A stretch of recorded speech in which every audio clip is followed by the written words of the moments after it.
Colleagues, I'll ask those of you to please take your seats. We'll start shortly.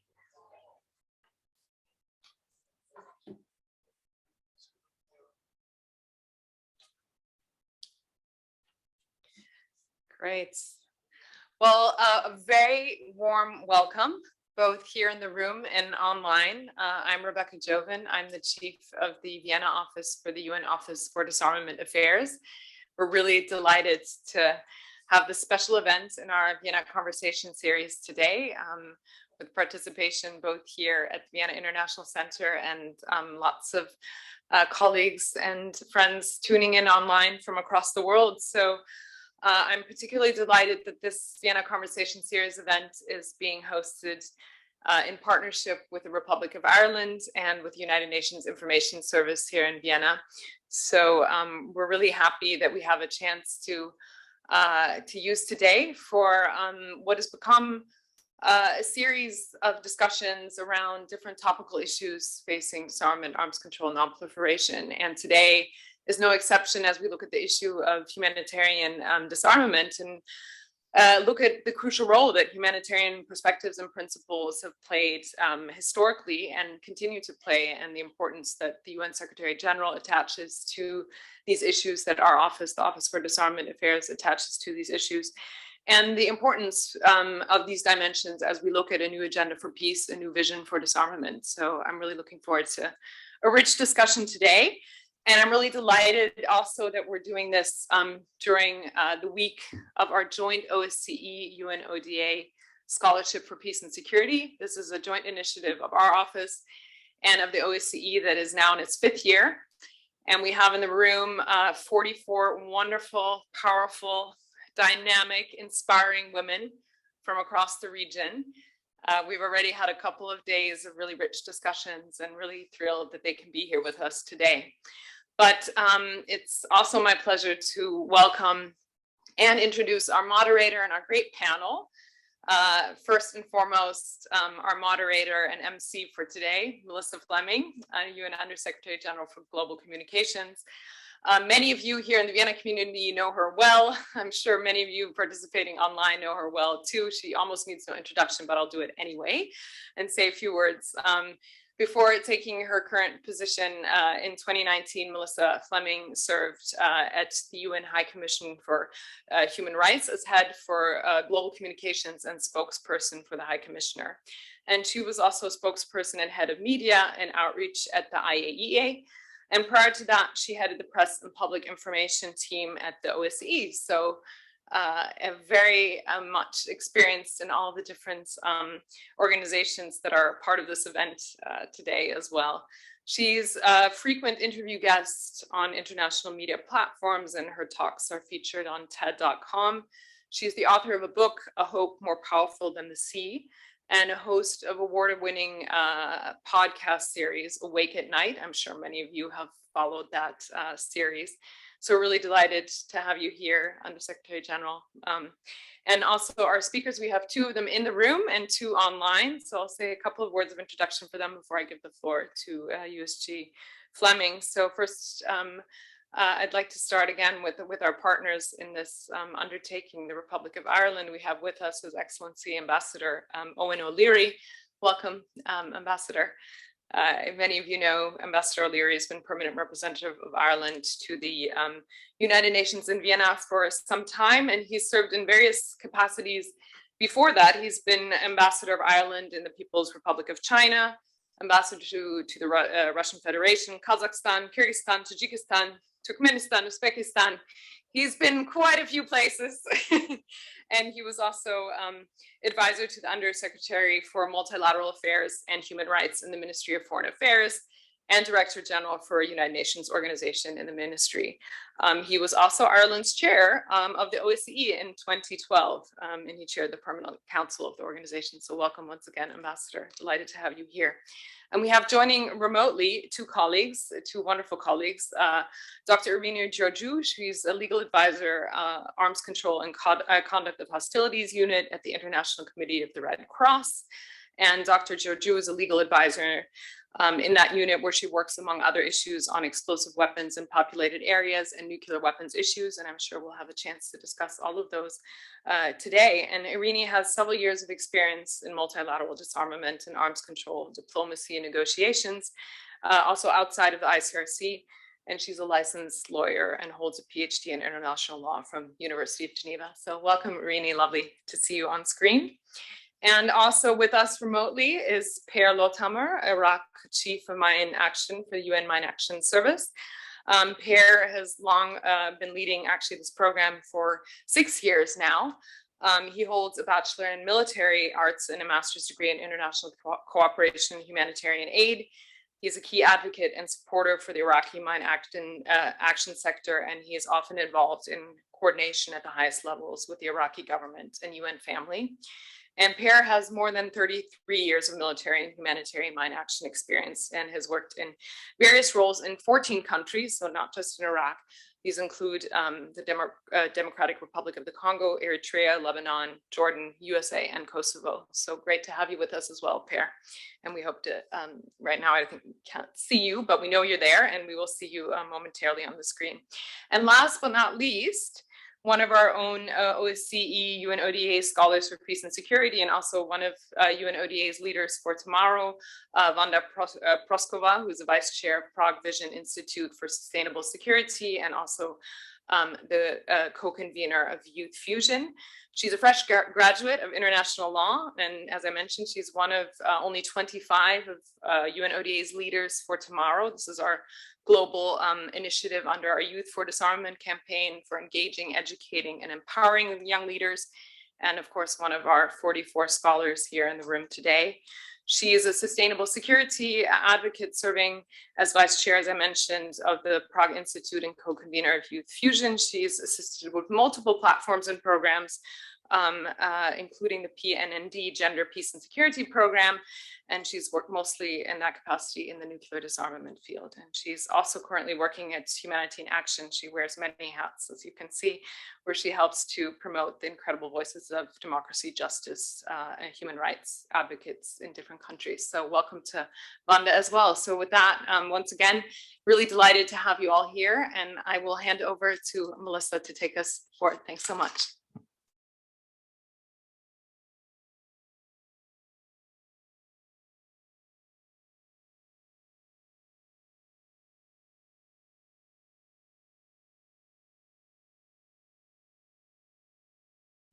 No. Hello, everyone. Thanks so much, Rebecca, for that introduction and for introducing us to this important panel. In humanitarian imperatives and principles have long underpinned disarmament and also arms control efforts. Some of the earliest disarmament agreements established universal norms against weapons that cause unnecessary injury and also suffering. Going back to the 1800s, the St. Petersburg Declaration on Explosive Projectiles referred to the imperative of, quote, alleviating as much as possible the calamities of war. For some time, the Convention on Certain Conventional Weapons was colloquially referred to as the Inhumane Weapons Convention. The inhumane, I think all weapons are inhumane, but today's event is an opportunity to hear from a wonderful group of panelists who were just introduced to you, and to engage with all of you in the audience here at the Vienna International Center. Welcome to all of you. And I think there are about at least 200 online who have tuned in. Thank you so much for listening in. We really want to engage with you in a frank, interactive discussion on the role of humanitarian disarmament in advancing international peace and security.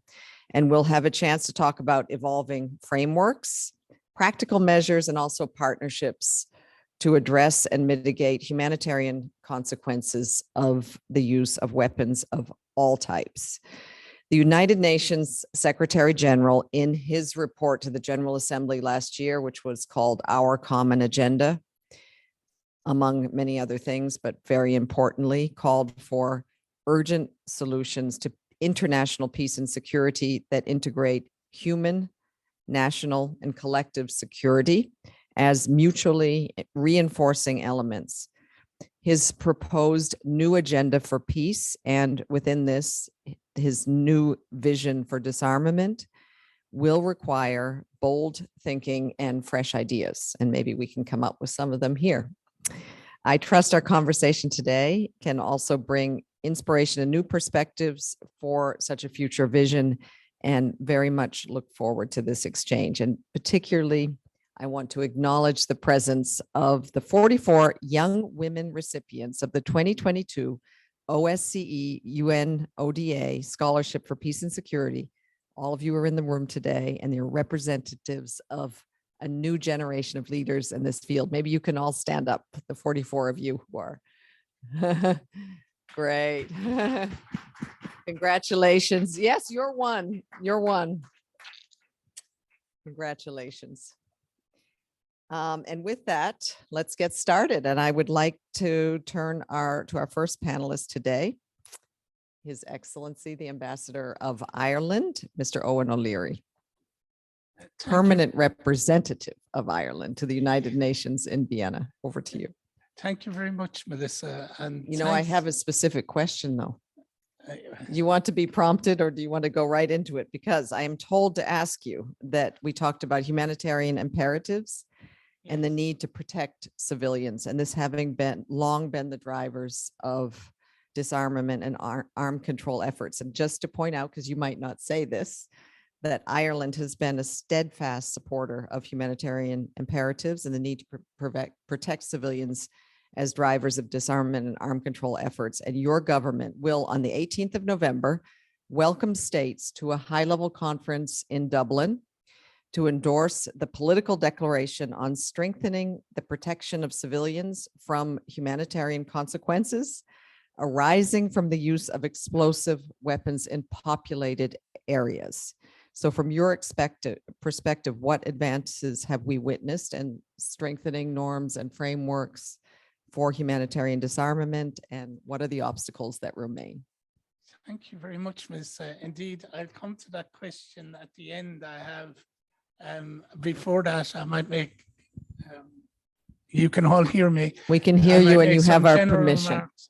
First of all, thanks to Rebecca Joven and the UN Office for Disarmament Affairs for organizing this conversation series.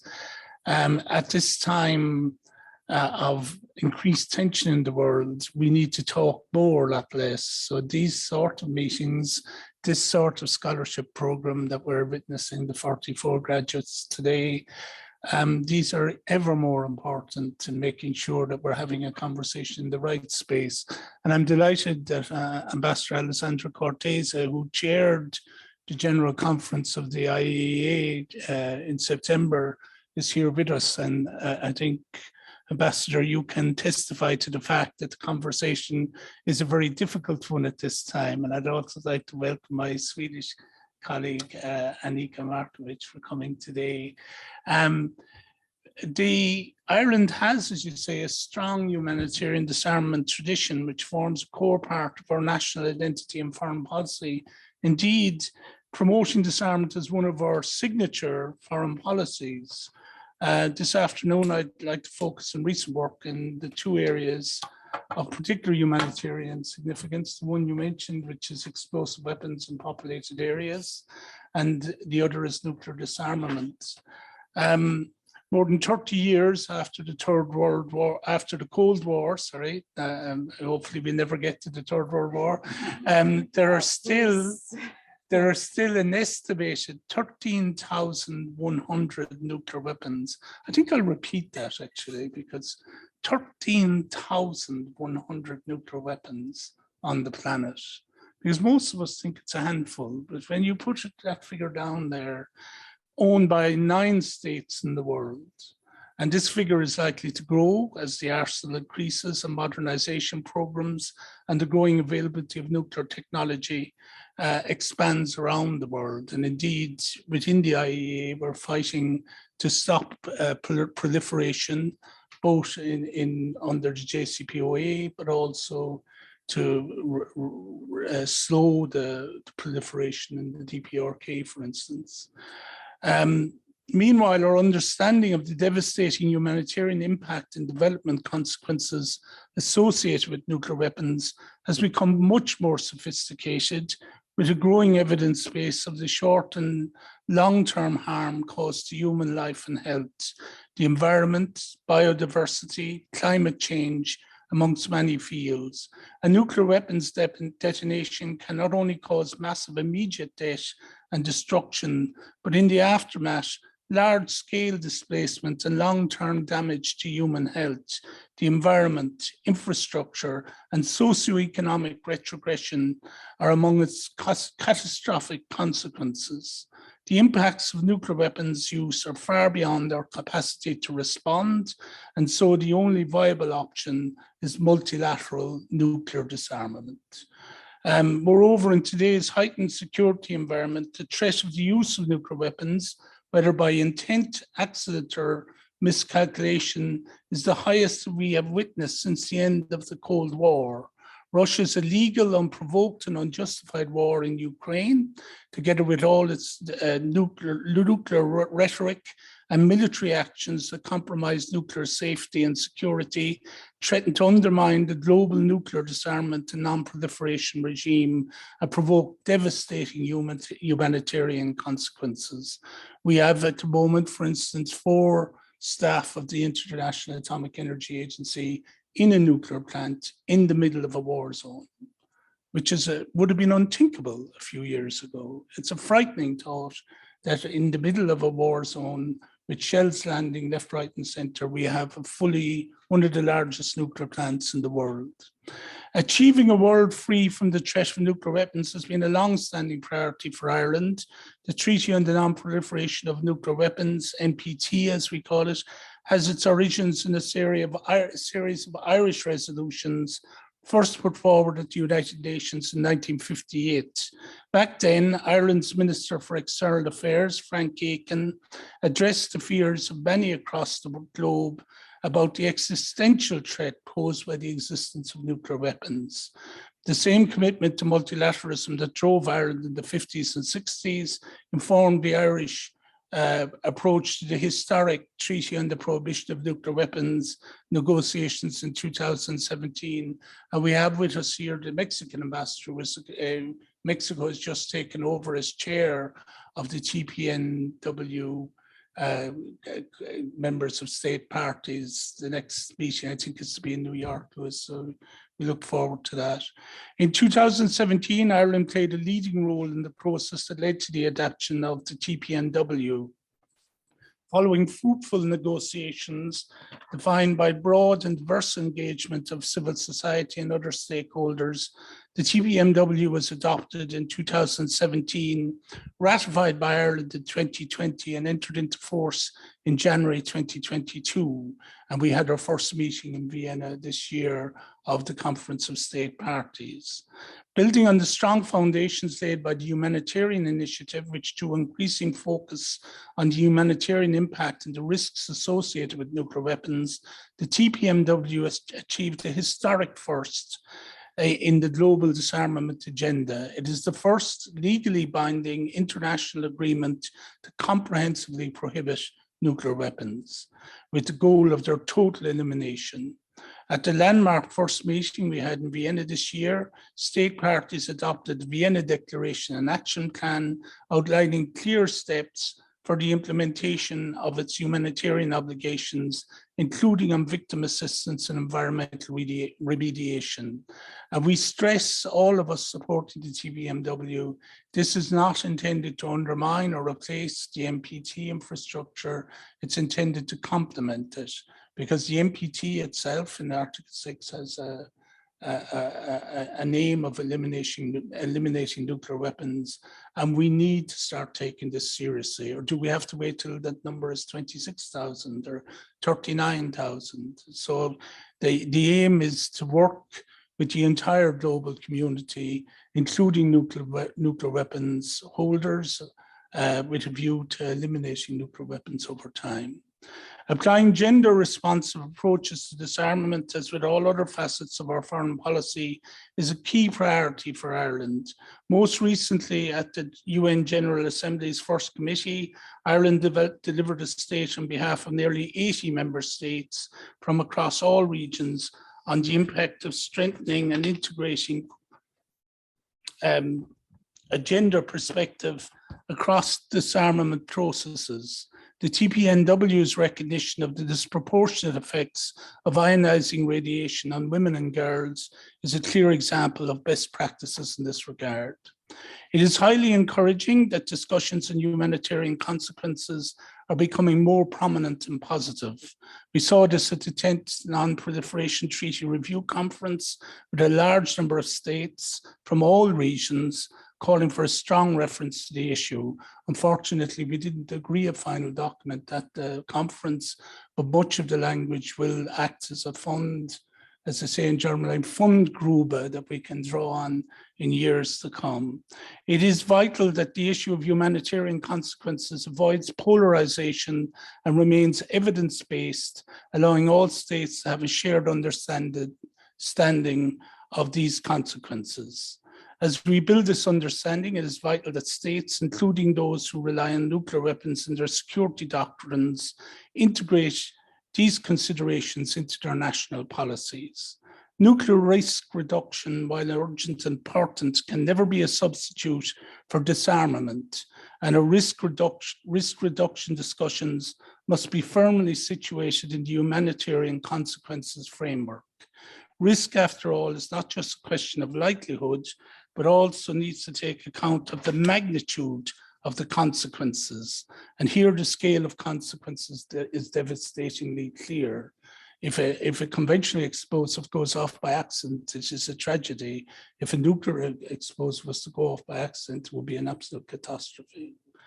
Let me now turn to some of Ireland's most recent work in the field of conventional weapons, coming back to your question, Lisa, on the issue of the use of explosive weapons in populated areas. EWIPA, unfortunately, it's not a very catchy acronym. We'll have to work on that. The world is becoming more urban, and unfortunately, we are also seeing as a result the increasing urbanization of armed conflicts. There is growing concern about the protection of civilians and the consequences of the use of explosive weapons in populated areas. Beyond the immediate risk to civilian lives, explosive weapons used in populated areas can disrupt the provision of essential services like food, medical care, and indeed, as we see in Ukraine at the moment, basic utilities such as electricity and water. They can inflict acute damage in the natural environment and cause the forced displacement and destruction of cultural heritage. In response to the consistent appeals by the UN Secretary General and building on the Vienna Conference on Protection of Civilians in Urban Warfare, Ireland initiated consultations in 2019 with the aim of developing a political declaration to address the humanitarian harm arising from the use of EWIPA. We are very pleased that next week, as you mentioned, on the 18th of November, and we hope to have a very high level of attendance of ministers from around the world. The international community has the opportunity to answer that appeal by endorsing the political declaration on strengthening the protection of civilians from the humanitarian consequences arising from EWIPA at the high-level conference in Dublin. The declaration highlights the need to address the significant humanitarian issues associated with EWIPA. It outlines a framework for translating these commitments into practice by inter alia, ensuring that militaries explicitly consider the effects of their actions on civilians and civilian objects, and restricting and refraining from the use of EWIPA accordingly. On strengthening international cooperation and how to practically implement these commitments, and on facilitating humanitarian access, victim support, and improved collection of data. Ultimately, these actions will go a long way to preventing and reducing civilian suffering. The political declaration will be a major step forward in this effort, and we look forward to welcoming representatives from states, international organizations, and civil society to Dublin to formally adopt the declaration. This work builds on Ireland's tradition of a humanitarian approach to conventional weapons, including our work on the Cluster Munitions Convention, which was adopted. Indeed, we were one of the lead negotiators. To conclude, in the current global security environment where we bear witness to the appalling civilian consequences in conflict zones across the world, there is a renewed urgency for humanitarian disarmament in both conventional weapons and in the weapons of mass destruction categories. Despite the tremendous challenges we face, we must not lose sight of the value and promise of an approach that prioritizes human life and human security. It is our collective responsibility to step up, to reinforce and implement international norms on the disarmament front and work to strengthen and universalize existing legal instruments. I can add more on the week. And absolutely, no, thank you, Ambassador, for that incredibly comprehensive overview, both reminding us of where we stand with nuclear weapons. Does everybody remember that number? Who wants to repeat it? The number of nuclear weapons in our world?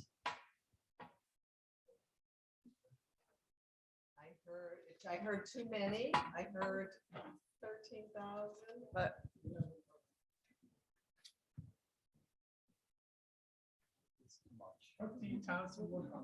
13,100. Let's remember that number. 13,100 nuclear weapons. Too many, right?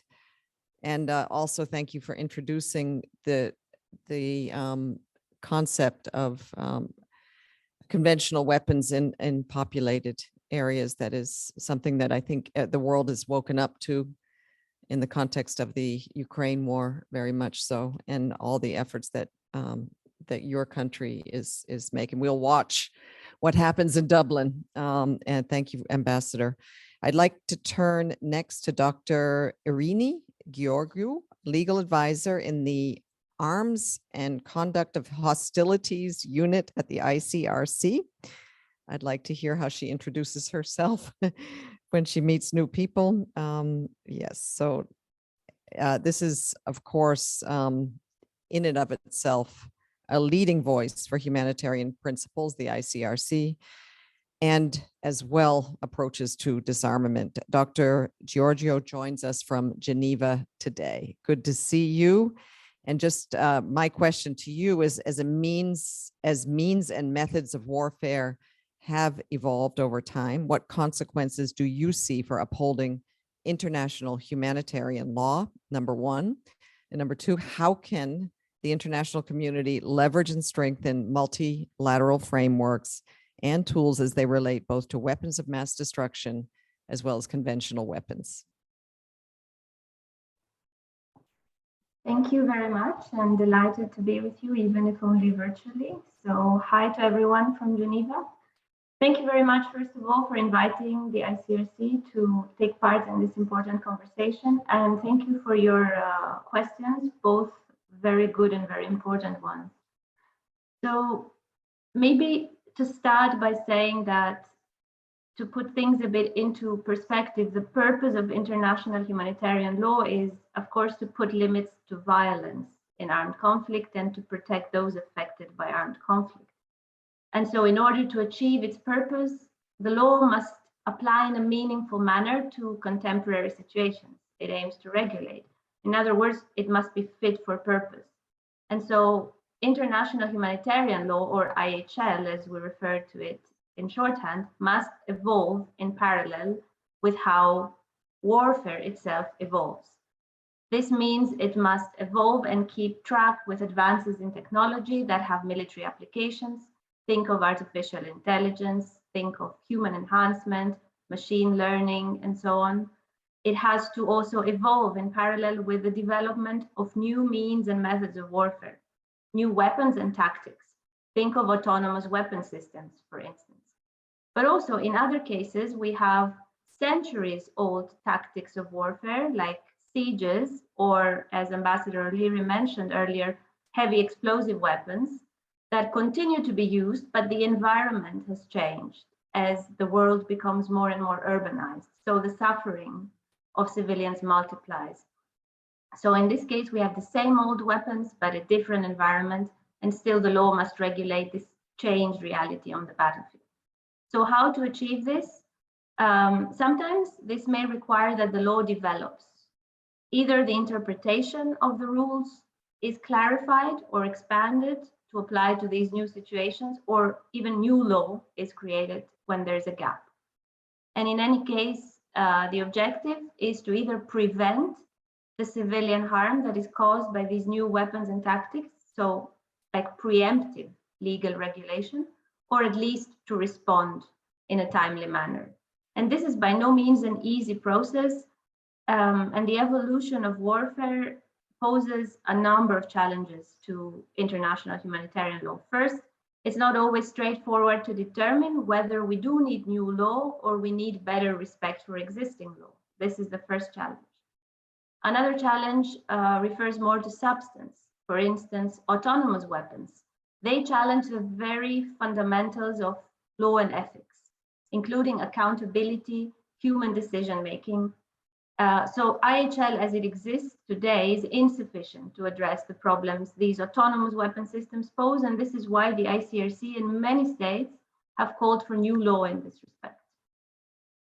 Then the main challenge in creating new law, as we all know, of course, is current international dynamics and frankly, the lack of appetite among states for new lawmaking exercises.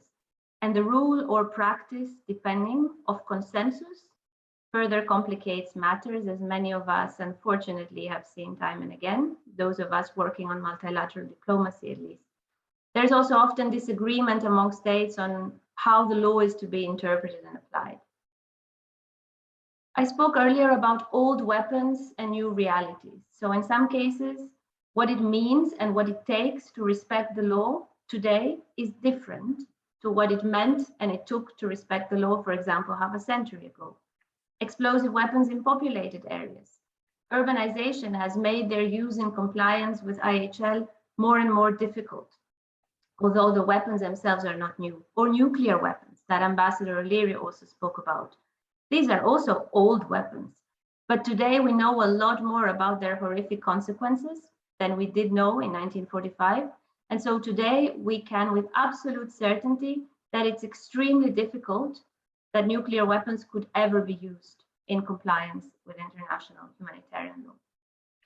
And now to get to the second part of your question on how to leverage and strengthen the existing multilateral frameworks on conventional weapons and weapons of mass destruction, because this is direly needed.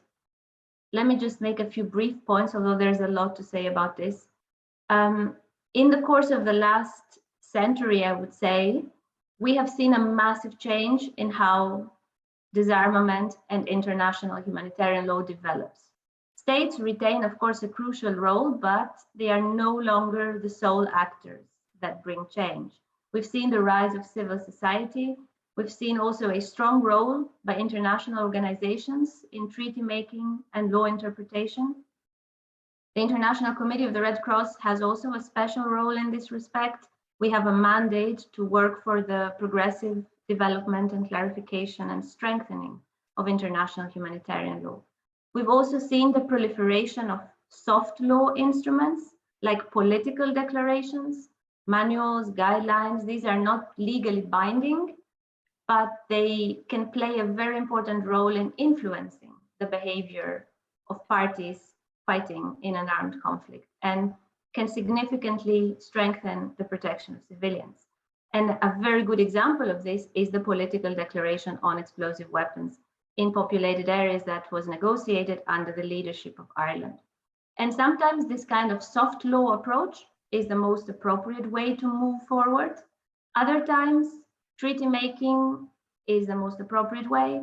And despite the current climate, I would say it is still feasible and should not be discarded as an option.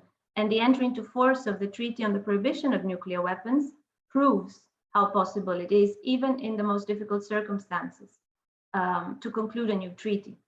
This was a major collective achievement and a very good example of this new age of humanitarian disarmament that is shaped by really a variety of actors. So how to leverage and strengthen these existing frameworks and tools? I would say we have to be flexible and innovative. We have to be cooperative and join forces between a number of actors, states, non-state entities, civil society. We have to be aware and well-informed to document the humanitarian consequences of weapons, because this is where it all starts, to track the developments in weapons and tactics and technology that may prove problematic for civilians. But above all, I would say we have to keep bringing attention back to the human-centered element of the law. The purpose of the law is always, and of disarmament, to protect people, to protect civilians in principle, and to find this common good which can act as a common interest and facilitate multilateral disarmament negotiations. And of course, and this is my last point, to be optimistic, because it's true that moving ahead, especially in the current climate, is difficult.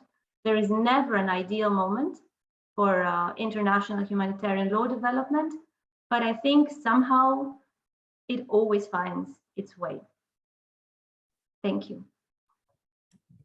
Thank you so much. And also thank you for ending on a note of hope, because I think your point also that I think both you and Ambassador O'Leary mentioned that it really is all about people in the end. And maybe that's how we need to frame it. It's not the weapons, it's the people that we need to be focusing on.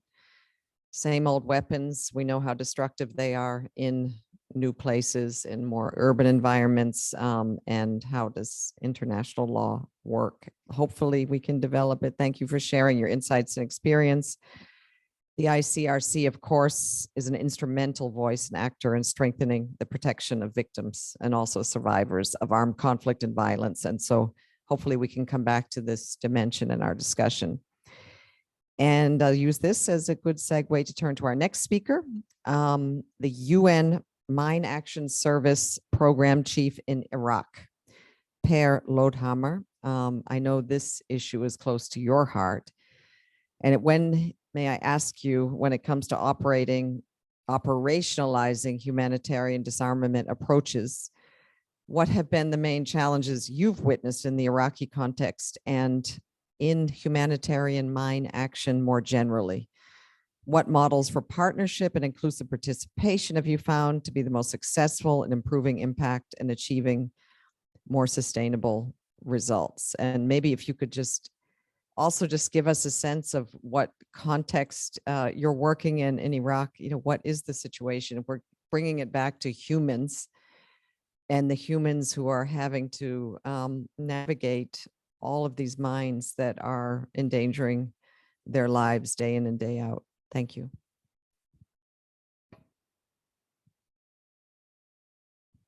You are on mute, Peter. If you could just click that.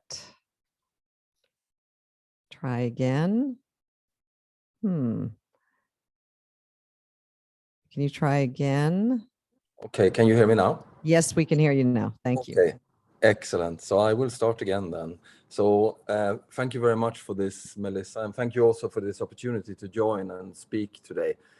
Both questions are very good, and just to add a little bit of context, I mean, Iraq is very complex in all aspects, and especially when it comes to mine action. And just to give you a very recent example, only 10 days ago, we actually had a lethal accident in Basra where I lost 2 of our staff to an anti-personnel mine that detonated and had 1 injured. So it's very real work and it's realistic every day in what we do. And then to add to that, of course, now we have a government, but we are dealing with a very difficult political situation also, and security on top of that. So it's complex, but challenging, but also enormously rewarding. I think in terms of main challenges in Iraq, they have been technical in nature, in that when we first commenced clearance of unexploded ordnance after ISIS had been defeated, or actually correction, in fact, already before they had been defeated, we encountered explosive contamination that mainly was improvised in nature and that had been manufactured by the Islamic State. We found improvised explosive devices, and it was said from the beginning when I was introduced by Rebecca, I worked in the sector for 32, 33 years now, and we found devices in quantities and with a complexity that I have never seen and that we as a community have never seen previously in the mine action sector globally. And this mainly in an urban and built up environment and with enormous amounts of debris and human remains mixed with a multitude of explosive items, thousands of them. In one location, only Al-Shifa Hospital in Western Mosul, we cleared over 11,000 items of explosive ordnance. In this environment, one of the key challenges when we first started almost 6 years ago, it was to quickly train and establish national capacity. National capacity not only technically qualified to safely remove and clear explosive hazards, but that also had the prospect to become sustained financially and with women and men working side by side in all types of roles and on all levels. The last part proved to be a major challenge, not only because of social norms in Iraq, but also because generally the mine action sector globally has always traditionally been male dominated, and most of us come from the military, we come from the police, and that has been reflected, unfortunately. This is a challenge that we have, however, overcome through a lot of hard work with our implementing partners and engagement with the government of Iraq. And it has actually proved to be an opportunity also, because when something is bad, we can only improve it. And I think we've done that really well in Iraq.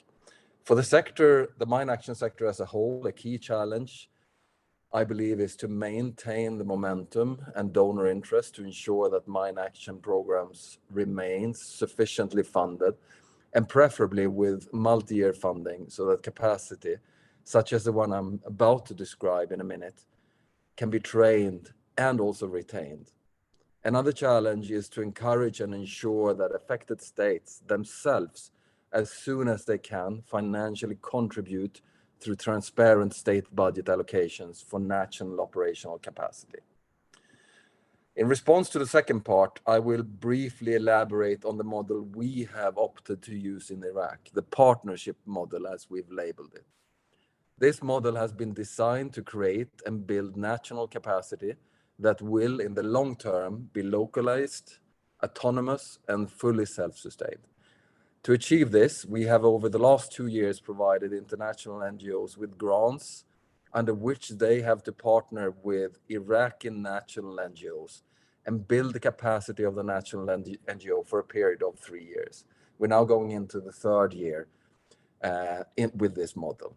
The model is including financial support and mentoring and training of the national NGO within 8 different areas, including management, programming, operational and technical skills, support services, quality management, leadership, risk management, and resource mobilization.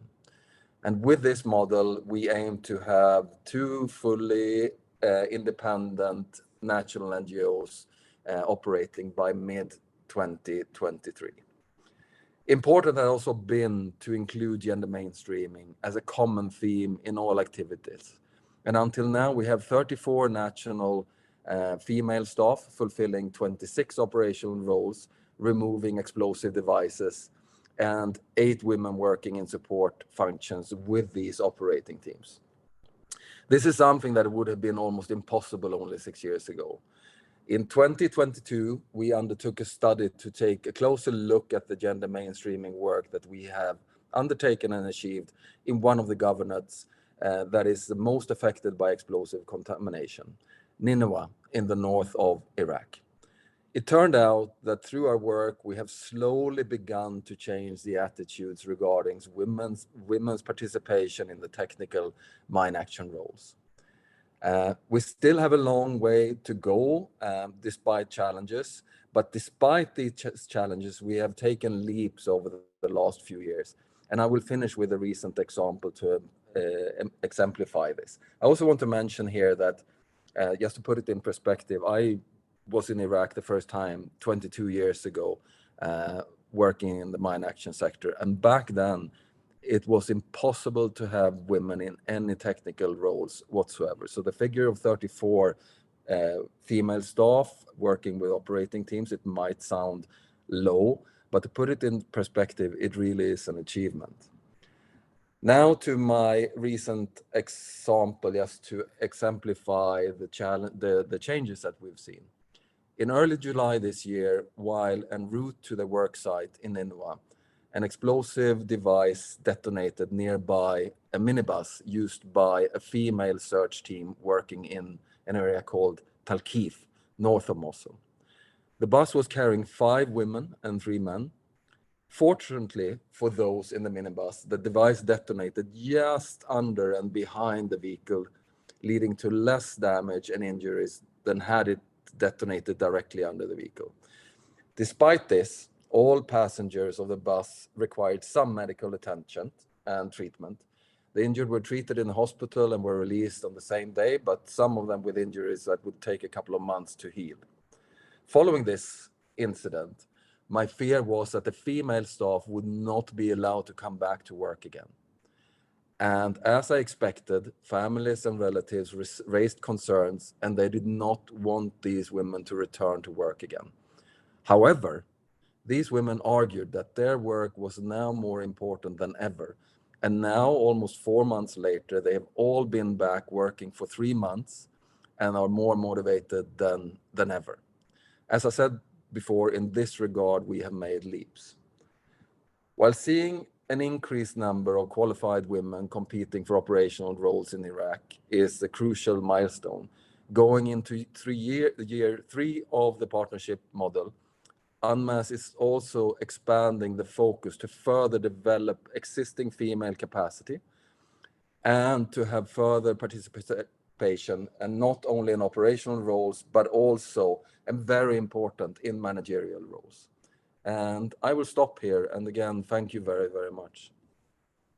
Thank you so much, Per, and thanks for bringing to life some of the stories around the devastating impact that mines have on societies and post-war societies. It means the wars linger on even for decades. I mean, I already am been told that Ukraine is very much mined, and that legacy is going to be something that you'll be dealing with as UN Mine Action. But also thank you for bringing in that very motivating and inspirational story about the women who are working for mine action in Iraq. Your colleague had told me recently that there are also women, believe it or not, working for UNMAS in Afghanistan. And I think I don't know how many women in this room feel inspired by that. It's dangerous, but really important. Yes, good.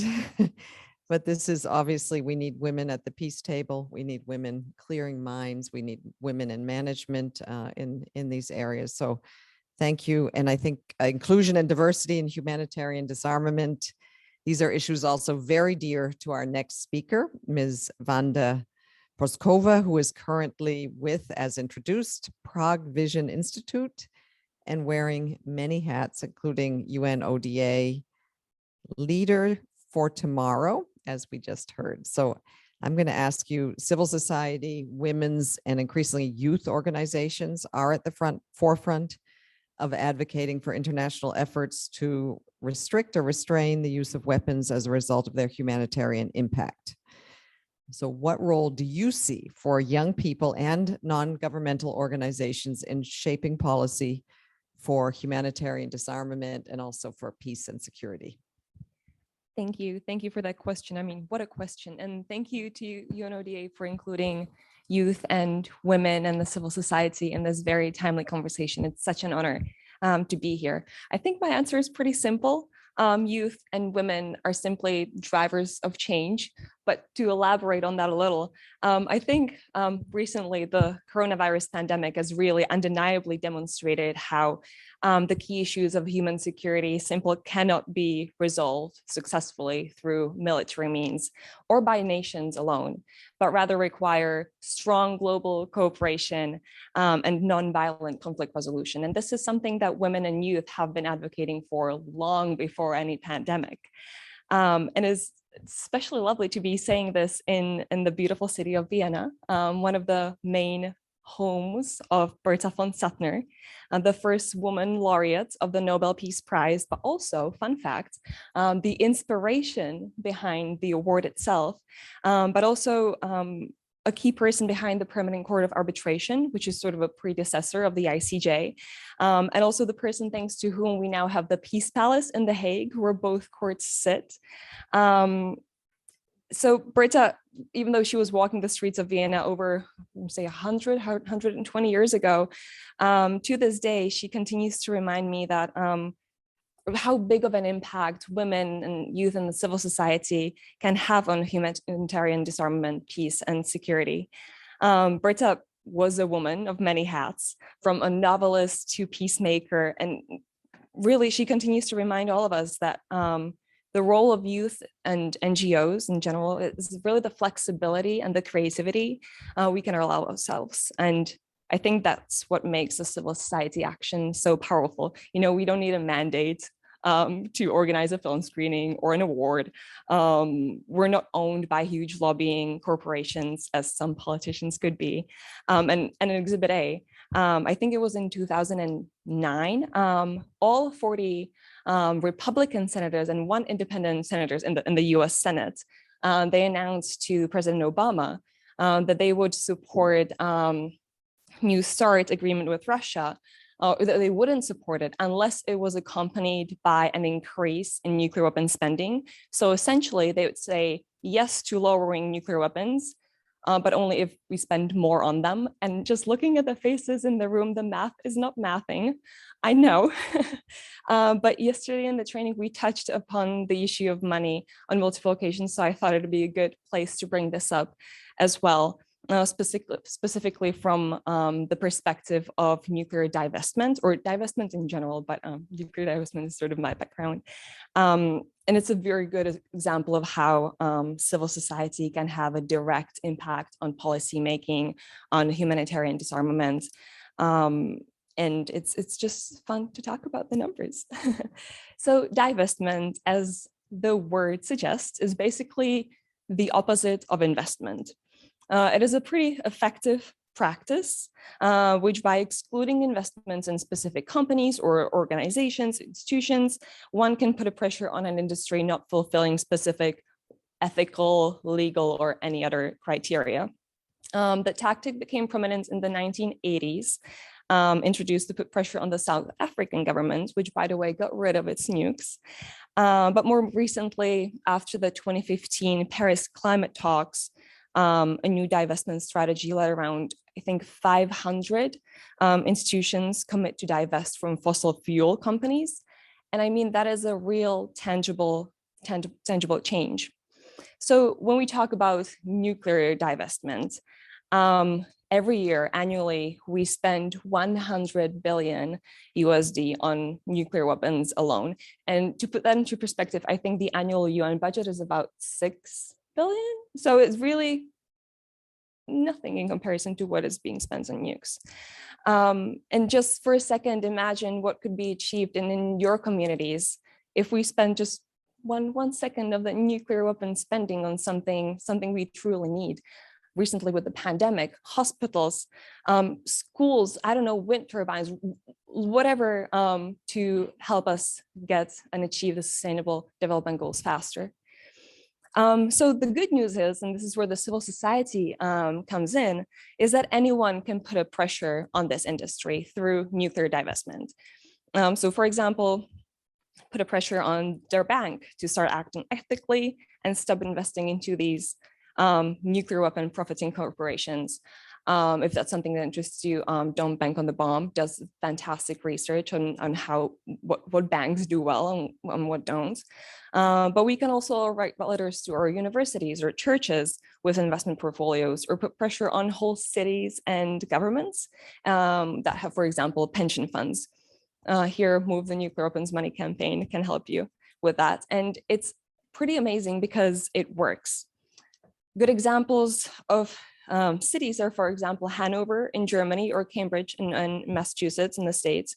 But even whole governments, such as Switzerland or New Zealand, have adopted policies that prohibit investments into nuclear weapons, and really putting a punch into the nuclear weapon industry, which is pretty great.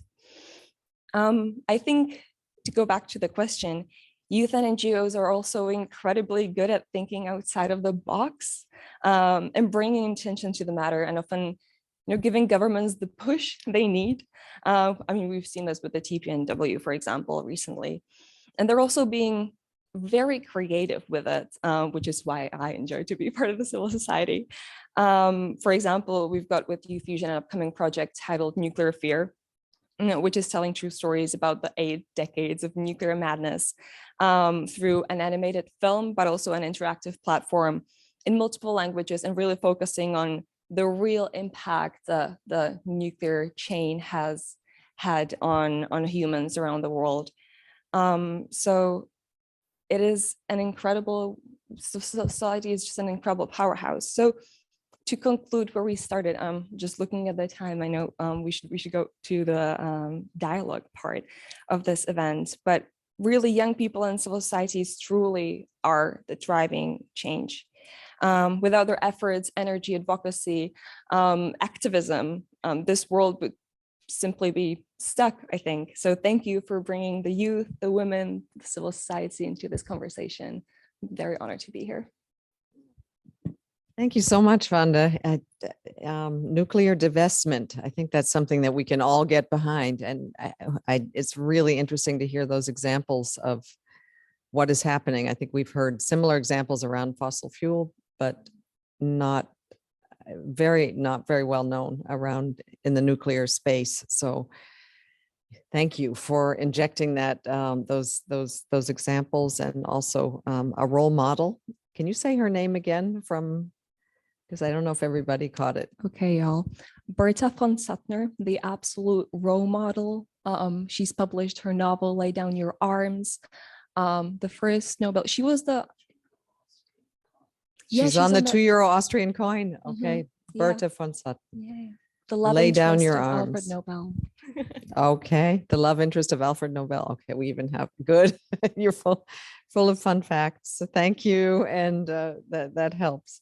So thank you, everyone, for listening so intently to all these angles that we've had introduced to us. And now we'd love to open the floor to you. And if you would then identify yourself and direct your question, say who you'd like to direct your question to.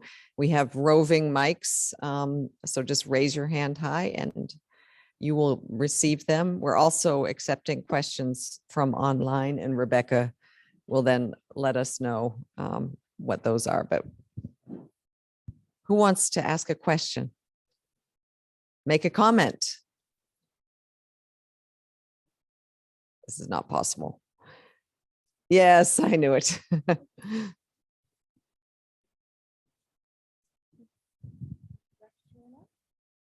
Okay, thanks. I just had to say that I smiled at your reference of Bertha von Suttner because it's someone I have worked on a lot. I'm Elsa, by the way. I'm one of the scholars for peace and security.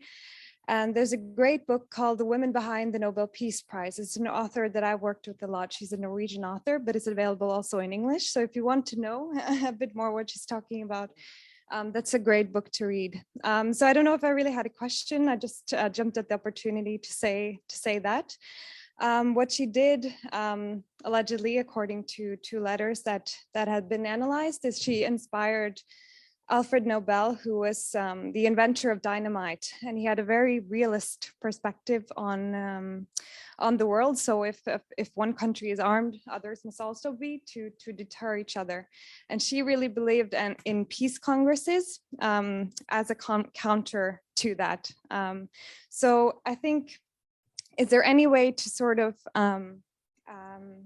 disarm everyone without, I mean, can we really disarm one and then still feel safe, or mustn't we disarm everyone at the same time? Is there anyone that really will take that first step towards nuclear disarmament? How can we really, is there hope for that? I hope the answer is yes. And please, yeah. That's a very good point, and I look forward to reading that book because I've always been interested in Bertha von Suttner. Herself and the two Irish peace women, Mairead Corrigan and Betty Williams, stand out as women who push for peace in a difficult time. Yes, of course, disarmament, unilateral disarmament is very difficult, which is why we do political declarations like IWIPA and so on. I think the key point is to create a space where people can engage with the idea of disarmament. For instance, when Frank Aiken originally proposed his Irish resolutions in the late 1950s, it was seen as rather quixotic. This was at the height of the arms race. And then you had the Cuban Missile Crisis, and people said, oops, this might actually end the whole shebang.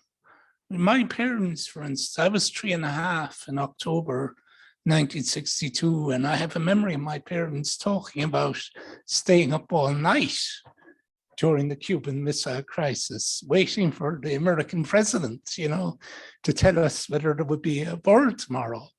And out of that then, I think, and other impulses, people came and developed the NPT and the New Start and the disarmament agenda that's there in the nuclear sphere. It's not effective enough, it's not good enough. But the important thing is that people like NGOs, people like the experts had been working in the background. It's like IWIPA didn't come out of a vacuum. There had been a long series of initiatives by Germany and many others. The UNGA First Committee joint statement, and that created a space where you could reach a political declaration. One of my great regrets in the OSCE, when I arrived as ambassador to the OSCE in September 2007, the Convention of Forces in Europe Treaty, which was one of the most advanced and effective conventional disarmament treaties ever negotiated on the planet, was suspended by Russia at the time. And at the time, there was a view we'll be suspended for 6 months and then we'll come back to it. And there were efforts culminating in a very concerted effort at the Astana summit in 2010 to revive the Convention of Forces in Europe Treaty, which had very strict limits on the number of weapons you could have west of the Urals, between the Atlantic and the Urals and so on, the number of armed forces and so on. And they failed. And hopefully when the war in Ukraine ends, and every war ends, and hopefully when we move on to the post-conflict situation, there will be a space where we can come back to these really effective conventional forces treaties, not just in Europe, but worldwide. But Europe was very much the beacon in this area with the treaty, with the various OSCE documents like the Vienna document, all of which now are in serious trouble, of course. But, out of this conflict, those of us who work in disarmament should be ready to push again the buttons, to get across to people that if you have a lot of guns and you have a lot of bombs and you have a lot of soldiers, there is a real danger somebody is going to use them. And the best way to avoid that is to reduce the number of guns and weapons and soldiers. As you say, it's very difficult to do that unilaterally. I'm an eternal optimist. For instance, the Helsinki Final Act came only 7 years after the occupation of Czechoslovakia in 1968. So hopefully in 7 years' time, we will be talking about a new wave of conventional and nuclear disarmament across the planet. Thank you. Let's hope, and maybe even before 7 years. Yeah. Let's open the floor again for further comments, questions. Yep.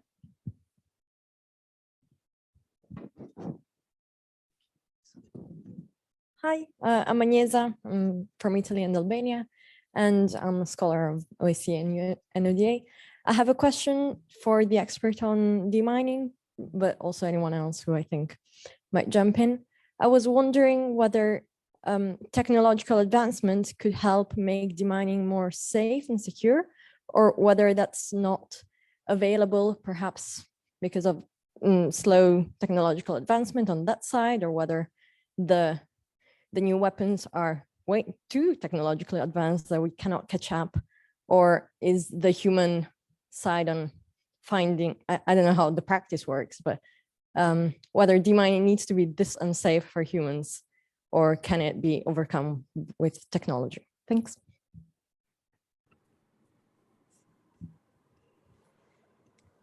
Per, are you still there? I'm still here, and can you hear me? Yes, we can. Okay, yeah.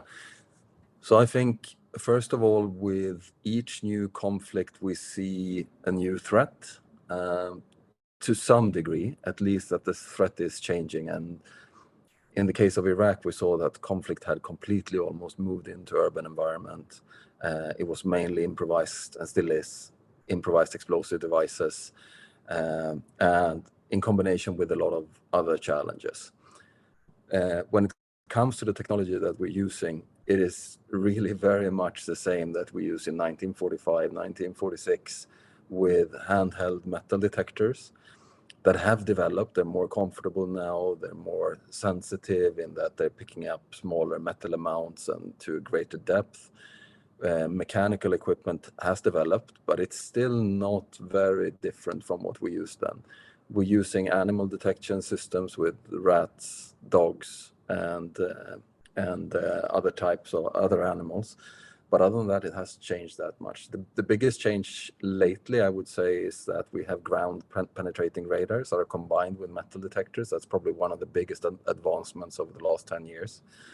And then that we're starting to use flying cameras or drones much more, not in a detection role, but in a role where you use them to gain insight. You can fly into buildings, you can fly over areas and get a better overview. But it's a very valid question, and I think we need to look at, especially drones, how we can get them to carry detection systems and combine detection systems also. I can see that in Ukraine, and the challenge there is going to be the massive amount of burnt out armored vehicles, tanks, armored personnel carriers. A lot of them have ammunition inside of them. We're talking thousands of them. And that in combination with a lot of new technology that has been used there as well, in terms of landmines, in terms of missiles, etc. But the advancement, it's slow, it is. And I think we also need to look beyond technology. For the mine action sector as a whole, the biggest advancement has probably been that we are much better at reducing huge areas and confirm that there are no explosive hazards. Release land, we call it land release, in doing so. So we become better at collecting information and then translating that into contamination or no contamination, instead of clearing big and large swaths of land where there is no contamination and deploying men and women and equipment that is very expensive to use. But we need to continue. We need to advance when it comes to technology. Thank you very much. Thank you, Per. If I may, a follow-up question for those, maybe just to have a little amusement here, for those of us who don't appreciate rats very much. Can you please tell us about the role of rats? How do they detect landmines? Yeah, absolutely. So there's only one organization who's using them. It's a Belgian NGO. They're using them in a number of countries. It's a giant pouched rat that is used because of its size, but the rat will detect just like any other animal detection system using its nose as a sensor, and it will be trained on different types of explosive compounds, and then it's working together with a rat handler. Of course, it's not as attractive as being a dog handler, maybe, but it is a system that is working quite well. Unfortunately, many donors are reluctant in funding rats, but they've made a lot of progress, and rats are working really well, and it's a very cheap system also. They're very easy to bond with. They're easy to feed, cheap to feed, and they live for a long time, and very sociable animals also. So it's interesting. We'll see where it goes and where it ends in, let's say, 5 or 10 years. Thank you. We need a new appreciation for rats, obviously. So thanks for that, Per. And Rebecca has a question that came to us from our online audience. Yes, we actually have a couple. So if you'll bear with me, I'll throw a couple out here, and our panelists can think about this as well as they think about other issues they want to conclude on. So we have a couple. One from UNECA fellow from Chad, Kinga Nadesh Kular, who asks, how can civil society organizations from the South, from the global South, contribute to global disarmament efforts? I think that's a really important question as we talk about the global efforts and cross-regional efforts. Also, one of our former UN youth delegates for Ireland and also a fellow has asked about how we can empower young people in the areas of disarmament. Vanda, you already gave us a couple of ideas, but how can we have their voices and experiences heard in the humanitarian disarmament discussion? And then finally, Rafael Moretto, researcher with the Strategic Hub for Organized Crime Research and the Royal United Services Institute for Defense and Security Studies, is asking a two-part question. One on looking at the evolution of the realities that we've just discussed and heard from our panel, and looking at actually revising and then advancing humanitarian disarmament. First of all, what do you panelists see as best practices to replicate? And then perhaps a bit on the flip side of things, how do we also work against some of the negative trends, such as those that have to do with the diversion of humanitarian aid or illicit diversion or use of weapons when delivered in communities that may be dominated by conflict or within regions that are controlled by warlords or other non-state actors. So how do we deal with some of those challenges to avoid a perpetuation of armed conflict and violence? So a lot of questions going a lot of different directions, but some food for thought, I hope. Thanks, Rebecca. I think what I would suggest is, because we have 13 minutes left, that we do one last round of our panelists to see if you feel that you can address all of those questions, or at least some of them, and any last thoughts that you'd like to deliver. And I'm going to go to Vanda first, because I'm going to go in reverse order. Over to you. All right. So just to address some of the questions from the online space.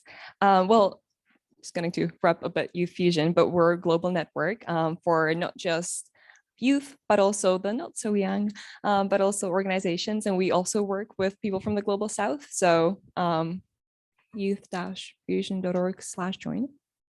As to youth empowerment, I mean, there's this time many fora that young people from the global South can join as well. On youth empowerment, we've talked about education and the training as well, but also bringing young people to the table. I think these days it's so important to also promote the fact that it's not just, the professionals and the young people, but the young people now can be the experts as well. So really keeping up with that and giving them the space they deserve. And finally, as a young person, sometimes we simply do need help. We do need the help from the people in the current seats in the offices. So yeah, support young people in your networks. And again, thank you to UNODA for supporting you through Youth for Disarmament and other spaces. There are many options for young people to get involved these days. And just some final Final thoughts on to conclude.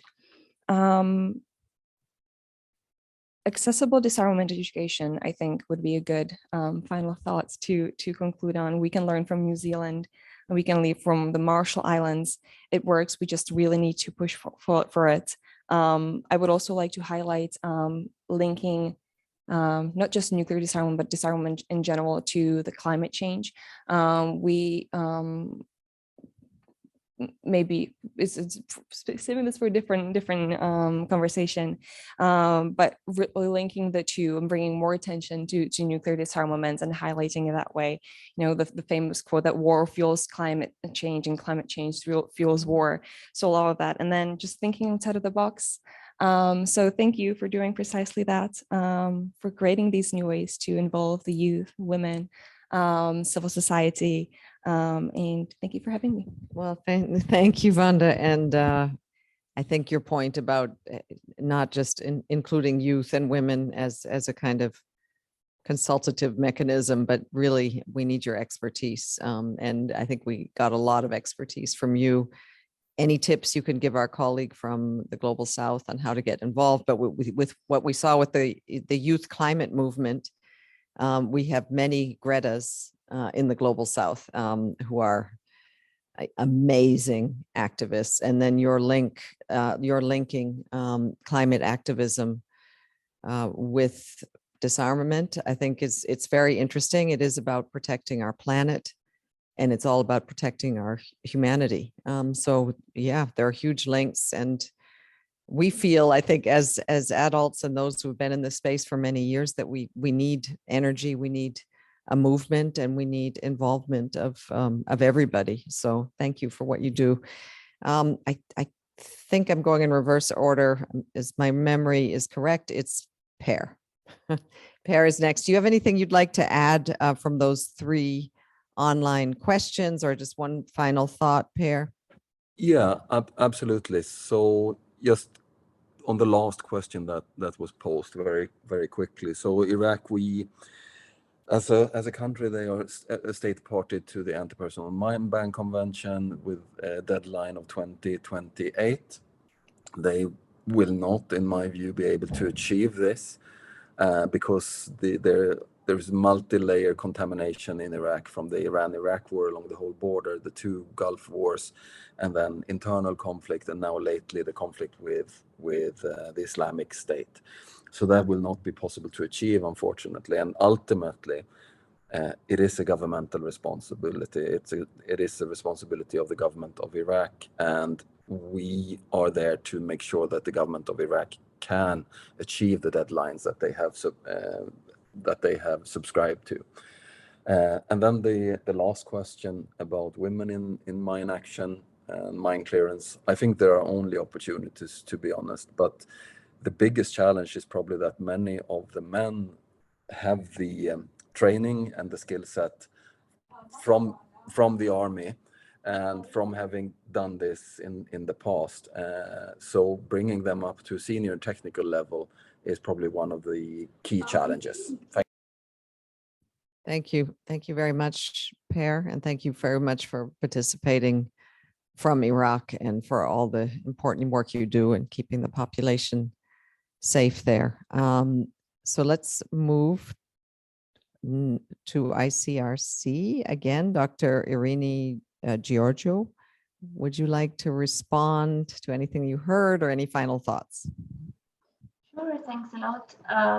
I wanted to add one element in response to the question about best practices in advancing disarmament. And I'd like to say that in my perspective, it's very important, in addition to engaging civil society and of course youth, the younger generation, it is very important to engage also survivors. And by engaging, I mean really engaging the communities affected by the different weapons whose effects we are striving to prevent or redress in designing the responses and the frameworks of victim assistance. And this is because certainly for the ICRC, but also for many states, it's very important to have those affected by these weapons not just as recipients of victim assistance, what we call victim assistance, but also as active participants in those frameworks of assistance, and using their experience to better address the humanitarian impacts of these weapons. So engaging survivors has been crucial so far in the field of nuclear weapons, and also a number of other weapons like landmines and cluster munitions. And then maybe a point to the question on how to prevent the diversion of humanitarian aid. I mean, this is a very hard question. And as ICRC, obviously, we are faced with a major dilemma in this respect. On the one hand, humanitarian aid needs to reach those civilians and others that are in dire need for assistance. So we cannot just stay out of certain contexts because there is a practice or a risk of diversion. We have to keep trying to reach those people. From a legal perspective, there are, of course, very clear rules about what states and non-state armed groups can and cannot do in order to ensure that the aid reaches the people in need. But the point I wanted to make is that those states that support the different parties to armed conflicts, whether through military alliances or other forms of support, be it weapons or financial or other support, they have an important role to play in exercising influence on those parties, also in terms of influencing them to allow essential humanitarian life-saving humanitarian assistance to reach the people in need. This is why these support relationships and partner operations are gaining more and more importance in our days. And so it's essential that those states engaged in those partnered operations, those support relationships, also exercise their influence in this respect. Thank you so much for those thoughts. Much appreciated, Irini. And last but not least, Ambassador, the floor is yours. Turn us on. Yes, on the use, I think the onus is on governments to ensure that youth are represented. We managed during our membership of the Security Council to bring the CTBTO to the Security Council. It was the first time, apparently, the executive secretary of the CTBTO addressed the Security Council, as did Izumi Nakamitsu, is at the head of UNODA.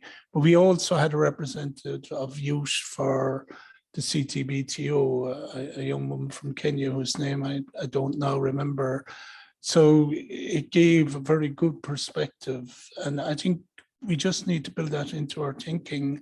On the Global South, TPMW, for instance, is very much a Global South treaty.